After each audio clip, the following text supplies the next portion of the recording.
Welcome to this edition. I'm your host, Jesse Sawyer, nationally recognized inclusive fitness trainer, solar shaker flex instructor. You can find out more about me by visiting our website at www.jessesawyer.com. A lot of times when I'm teaching class or I am working individually with an individual, I notice, or it's pretty evident, that those individuals that I am trying to assist, provide service to, have shoulder discomfort, or they got the hyperthoracic kyphosis, where that upper back is in a forward flexion position.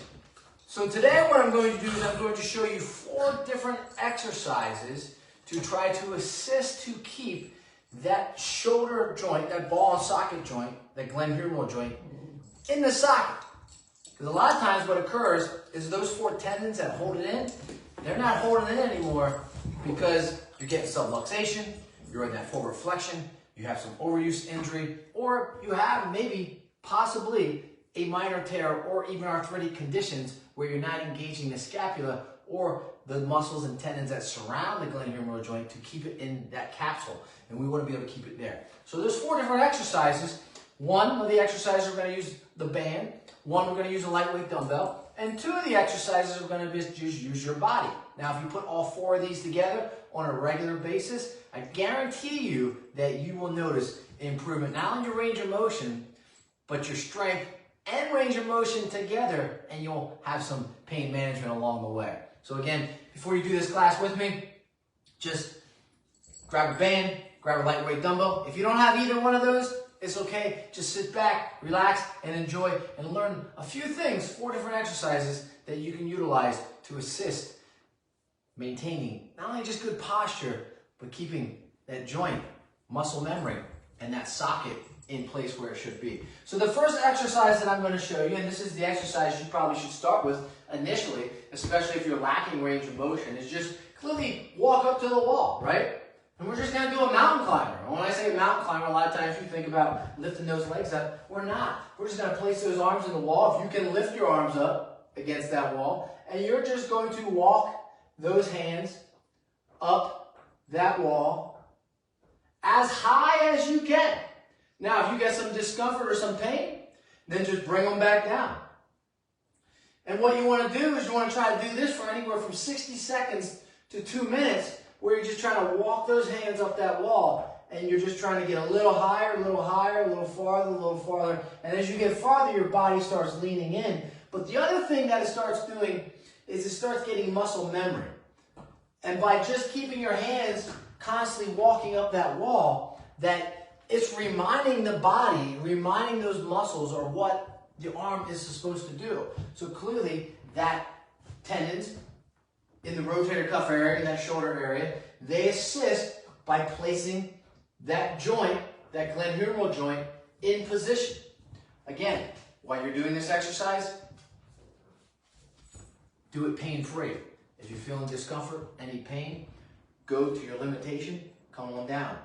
Again, if you continue to do this on a regular basis, you will notice greater range of motion, pain management, and you'll get better strength over time. The next exercise, and I'm going to show you after you do this one, is what I'm going to do is I'm just going to tell you to get your elbows up against that wall now. So you're going to be in a nice good posture, and I want you to slide your arms up until those elbows are right about chin level. Once those elbows get to chin level, I want you to shrug. And then I want you to continue to extend up, keeping the shrug. Bring them back down. Once they get to about chin level again, relax the shrug and drop those arms down. The real key here is the shrug, because you want that trap doing its job. And the trap's job is to hold the shoulder girdle in place. So you want this trap to work, and if you start utilizing that trap the way it's meant to be, instead of trying to hold your head up, you will gain range of motion and strength back in those shoulders. So again, I'm starting right here. I'm lifting up until those elbows get to about chin level, maybe just a little bit under that chin, and then I'm shrugging. Nice shrug, engage those traps, and then go up. Keeping that shrug. Bring them back down till you're about chin level. Relax the shrug. Drop them down. Now, your head, neutral position, or drop the chin. Your call. Shrug. Keep the shrug. Back down to chin level. Relax that shrug. Drop those arms. Shrug it up.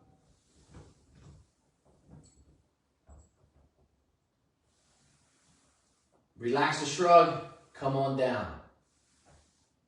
Nice shrug. Relax the shrug and come on down. Now, how many do you do that? Well, you do as many as you can for, again, that's 60 seconds to 2 minutes. And continue to try to just repeat that. The more you can do these types of exercises, the more that your body's going to cognitively have that muscle memory, and it's going to build up those tendons. Not only just those tendons around that shoulder joint, but it's going to make the scapula, and it's going to make the trap do the job that it's meant to do. And that is to hold that ball and socket, that glenohumeral joint, in pocket. Next exercise. Once you do those two, what I want you to do is grab just a lightweight band. If you have a lightweight band, all I'm going to do is I'm going to just wrap it around my stairwell here. And this band is the lightest band that there is out there. And all I'm going to do is I'm going to stand on this side. I'm just going to retract the scapula. So nice and tall. And I'm just pulling here to where my elbows are 90 degrees. And I'm just retracting my scapula. Now your scapula are your shoulder blades. And that is exactly what I'm doing. So if I show you a view from here, as you see as my elbows break and bend, all I'm doing now is trying to really squeeze the scapula in place. And this exercise you want to do about 3 sets of 15. Daily, along with those other 2 exercises, your mountain climber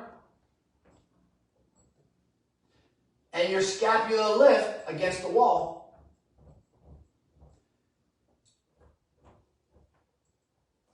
And you will feel this exercise as, again, what you're doing is you're retracting the scapula. You're letting the scapula do its job. The scapula is pulling the chest and the diaphragm back into place, creating correct posture.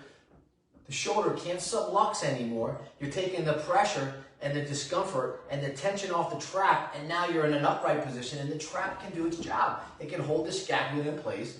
The scapula now can hold the entire body in place in a nice upright position, and this is a great exercise to do on a regular basis. And if you can't do these 2, then do that one, and then work your way to those 2. But you want to do these 3 really in unison. Try to go up as high as you can. Do your elbow, do your shrug. Go to your bands, and then the last one is a little more advanced, and this puts me on the ground to do this exercise. You really do not want to do this in a standing up position, because if you do this Sarah's punch in a standing up position, gravity of this weight as you go out is going to drop and pull that shoulder. And as it pulls that shoulder, it subluxes even more, especially if you already have those tired and rigid and overused traps, and the scapula aren't doing what they're meant to do. So I'm going to lay on this floor. Luckily, I just cleaned it. Hopefully, you can see me from this position. I'm going to just be in this lying position.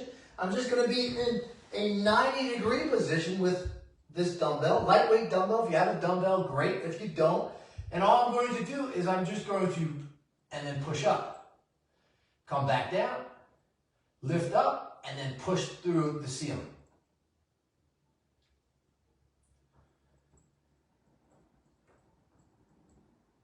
So you're going about halfway, shoulder break, elbow breaks, push up and extend. And whatever you do to one side, you want to do to the other side.